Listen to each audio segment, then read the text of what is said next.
as you can tell, that's the way it's going to be every week, it looks like. So any fans out there that weren't at the game, if you want a 4-quarter game, no matter who we play, show up at Ross-Ade.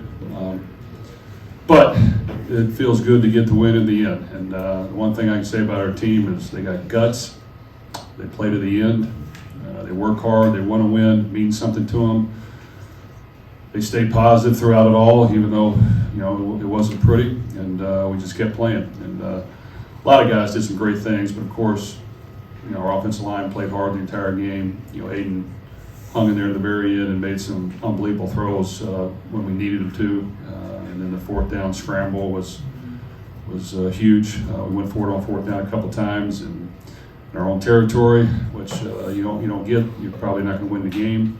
So we just kept playing hard. And I wish we could fix some things and figure out a way to win a game or two a little easier, but it's not going to happen. And as much as we enjoy this, we play a team next week we haven't beat since I've been here, and we'll have a hard time with them. So we'll try to get things fixed after we enjoy the win, and then we got a lot of work to do to get ready for the next opponent. Jeff, just talk about that last drive you referenced. You got the ball with about a little under 6 minutes to go, 43-37 lead, and just how meaningful it is to be able to milk the clock, finish the game out, and also talk about that call on 4th down there. Well, I like to be able to milk the clock in traditional fashion, but you got to do what you're good at and what you feel that is going to work. And like always, we're going to go for the win. Sometimes it's not going to work, we're going to lose, and sometimes we're going to win. So we just got to try to win more than we don't. But we ran the ball a little bit. Had a drop slant that probably doesn't get us a first down. It's close to it. And then we went for it on 4th down. Luckily, Aiden made a great scramble, and we had some crossing routes, and they collisioned our crossing routes and knocked 2 of our guys to the ground. So Aiden had to move and make a play, and then of course the big 3rd down in cut that he threw was off the charts anticipation. Charlie caught the ball without even looking at it, turned his head, it was on him. So that's just 2 great players making a great play. Never any doubt you're going to go for it on 4th down? No, not really. Not for 4th and less than 1. No. We wanted to try to close the game out. And like I said, we've fortunately been able to convert some 4th downs the last 2 games that if we don't, we probably don't win. The continuing evolution of Devin Mockobee, Jeff, 178 yards rushing, only 1 yard lost rushing. Well, we thought we had a decent plan coming in to get on the edge with him early on that helped us kind of get things going, got in space. And of course, he just runs hard. So you got to give Devin a lot of credit. This young man came in here and wanted to earn his stripes. He doesn't care who he plays. He runs hard. He bounces off tackles. He can still get a whole lot stronger, bigger. But at 180 pounds, we're lucky to have him. And he makes plays with his hands. He's caught the ball off the charts really well, which he just is a gamer. It's not something that we see in practice all the time. And I think now we've seen it more because he's gained his confidence. But just really did a good job. I thought our offensive line doesn't get enough credit either. I mean, they played extremely hard, and when you got to move the ball and get points and touchdowns, both in the running game and passing game, I thought they performed very well. Is there anything you can do to clean up some of the breakdowns in your pass defense? Yeah, there's a lot of things we need to do. I think that we had safeties getting beat over the top. We had corners getting beat over the top. So we've got to get it fixed. This team, that's what they do. They throw the ball deep. They like to throw the ball as well. And we allow wide open touchdowns. So it can't happen.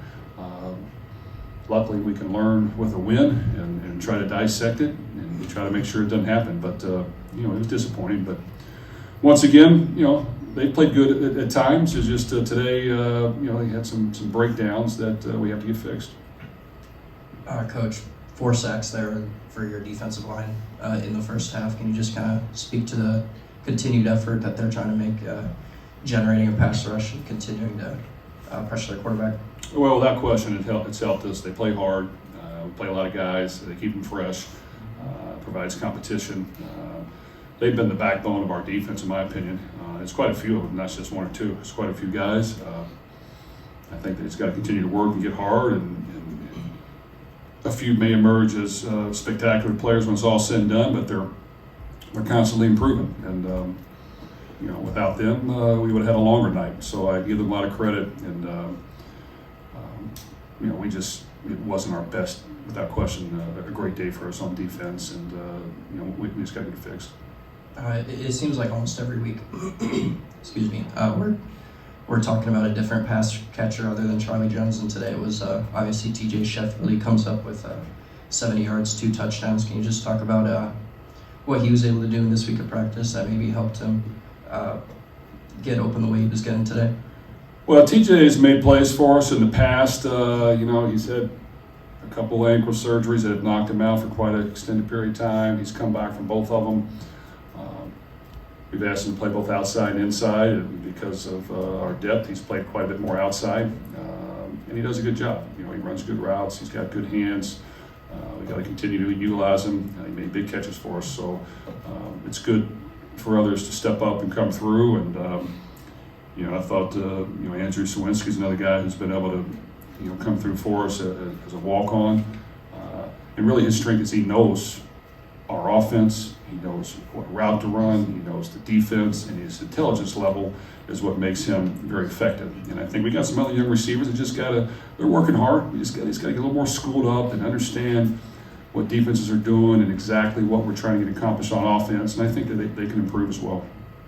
You didn't sound too optimistic about King Drew getting into the game when we last talked to you before, but he was able to get in there. He carried the ball a couple times, had a couple big plays in the passing game. Just what did you like out of his performance, and was it always the plan to kind of have him on a snap count, I suppose?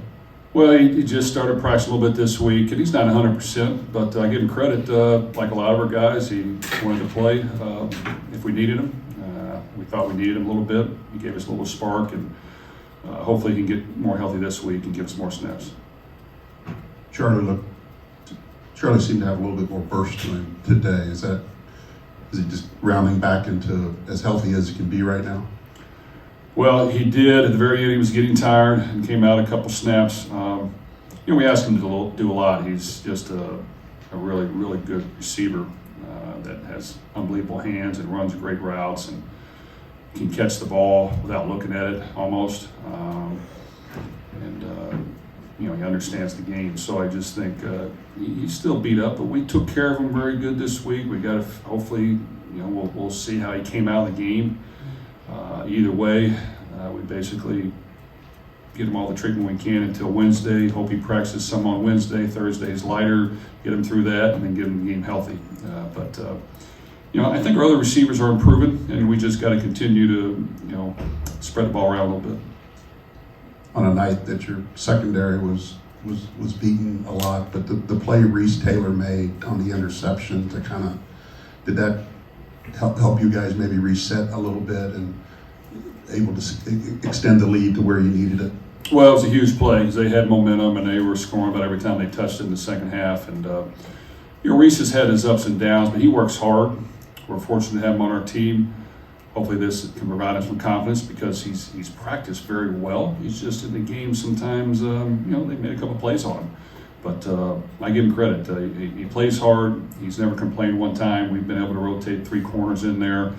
It wasn't their best day, but Reese kept playing hard. So that interception was huge for us.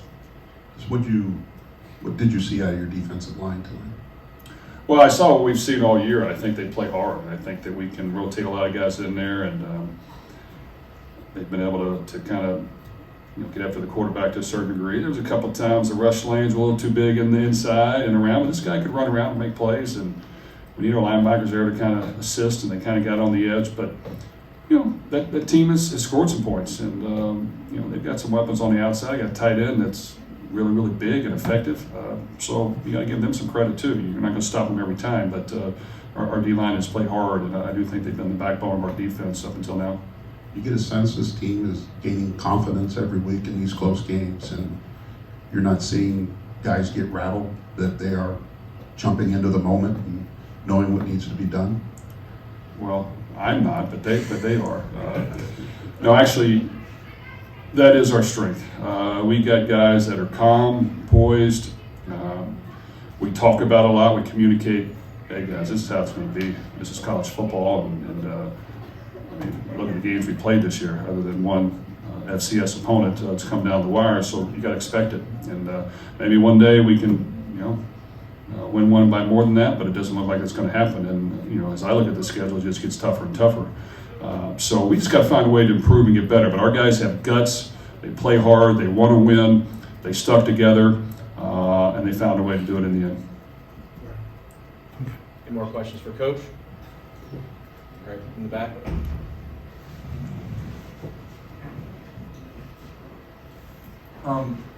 Aiden O'Connell made some key plays throwing into some very tight windows. From your perspective, what allows him to be able to throw into those windows, and what makes him so good at sort of getting that pass there?